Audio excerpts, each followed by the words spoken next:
Hai, semangat pagi teman-teman. Ketemu lagi di video aku, Lia Nova.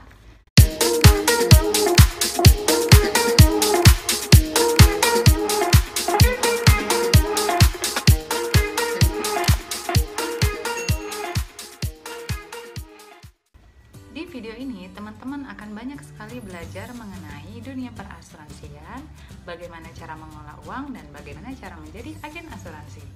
Untuk itu, teman-teman dukung terus channel ini dengan tekan tombol subscribe-nya, lalu tekan tombol notifikasi loncengnya agar teman-teman tahu kalau aku upload video baru. Baik teman-teman, kali ini kita akan membahas tentang manfaat dari kartu generasi yang pertama dari Prudential, yaitu kartu HS atau Hospital Surgical ya. Teman-teman, untuk kartu generasi yang pertama ini aku akan bahas poinnya satu per satu. Jadi manfaat untuk kartu ini itu ada 13 poin ya teman-teman ya. Nah, kita akan bahas satu per satu. Karena ini adalah generasi pertama dari kesehatan kartu Prudential. Jadi ini punya plafon ya teman-teman ya. Kita mulai dari plannya ya teman-teman. Jadi kartu ini tuh ada 8 plan. Jadi plannya itu ada A, B, C, D sampai H. Nah, jadi setiap plan itu punya plafon masing-masing. Namun poinnya itu adalah 13 yang di cover. Yang pertama kita masuk ke rawat inap. Jadi rawat inap untuk kartu ini itu adalah 120 hari per tahun atau 4 bulan per tahun. Kemudian yang kedua itu ISU. Jadi kalau ISU itu juga hanya ditanggung 30 hari. Dan 30 hari itu sudah termasuk dari yang 120 hari per tahun ya teman-teman ya. Kemudian yang ketiga itu adalah biaya kunjungan dokter umum. Itu maksimal 1 kali 1 hari. Jadi kalau dokter umumnya masuknya 2 kali, teman-teman nanti bayar sendiri yang satunya ya. Yang keempat itu dokter spesialis. Nah, ini juga maksimal 1 kali per hari. Jadi kalau dokter spesialisnya itu datang 2 kali, nah itu teman-teman bayar sendiri dan itu ada plafonnya ya. Jadi ada budgetnya nih.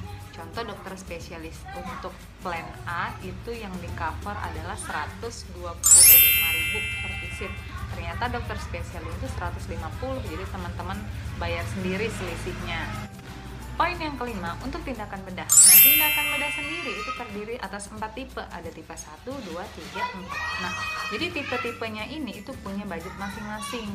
Nah, tipe 1 otomatis tipe yang ringan ya teman-teman, seperti usus buntu gitu ya. Terus kemudian kalau yang berat tipe 4 itu dia sudah contoh untuk jantung ya, operasi jantung gitu ya, itu teman-teman budgetnya sudah ada budgetnya masing-masing.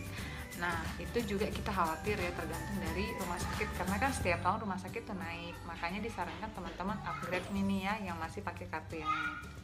Poin yang keenam adalah biaya aneka perawatan. Ini contohnya seperti infus, obat-obatan, mungkin ada foto gitu ya, terus atau pakai alat endoskopi misalnya, itu juga ada plafonnya masing-masing ya, ada budgetnya. Contoh kalau kita pakai yang plan C itu dia 9,8 juta per penyakit. Oke. Poin yang ketujuh adalah biaya perawatan oleh juru rawat setelah rawat inap. Nah, ini seperti perawat yang disuruh ke rumah apabila sakitnya kita itu emang atas rekomendasi dokter, itu harus ada perawat yang memberikan tindakan ke rumah kita. Biasanya itu sakit-sakit seperti stroke ya teman-teman. Kalau nggak disarani dokter, jadi kita nggak perlu nih teman-teman pakai perawat yang datang ke rumah. Itu juga di cover sama si kartu ini ya. Kemudian biaya ambulans lokal ya, biaya ambulans lokal juga di cover nih teman-teman ya. Jadi itu dia ada budgetnya juga. Kemudian biaya perawatan sebelum rawat inap. Contoh teman-teman mungkin hanya berobat saja nih karena demam, tidak sampai opname. Kan kalau rawat jalan kita bayar sendiri ya. Ternyata nggak sembuh-sembuh nih, akhirnya kita opname. Maka kalau dia berujung opname, yang tadi kita berobat sebelum opname itu diganti nih teman-teman, dirembes. Kemudian setelah opname gitu juga, setelah opname ternyata disarani dokter harus kontrol ulang. Nah, itu juga di cover nih sama ini. Namun ada budgetnya ya teman-teman, tergantung plannya. Nah, itu dia 10 manfaat untuk rawat inapnya.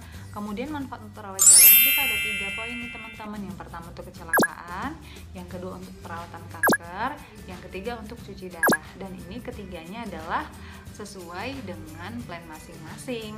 gitu teman-teman. Jadi teman-teman aku saranin banget kalau masih pakai kartu yang lama gini, generasi pertama, teman-teman upgrade ya teman-teman, minimal ke kartu merah deh gitu, atau ke kartu hitam. Teman-teman nanti boleh cek di tulisan i yang ada di atas video ini, itu untuk rekomendasi manfaat dari kartu hitam atau kartu merah, supaya teman-teman tahu nih perbedaan manfaatnya apa aja.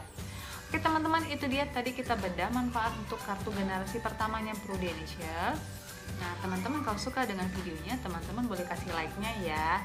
Kemudian teman-teman boleh share ke banyak orang, supaya banyak orang yang juga terbantu karena video ini.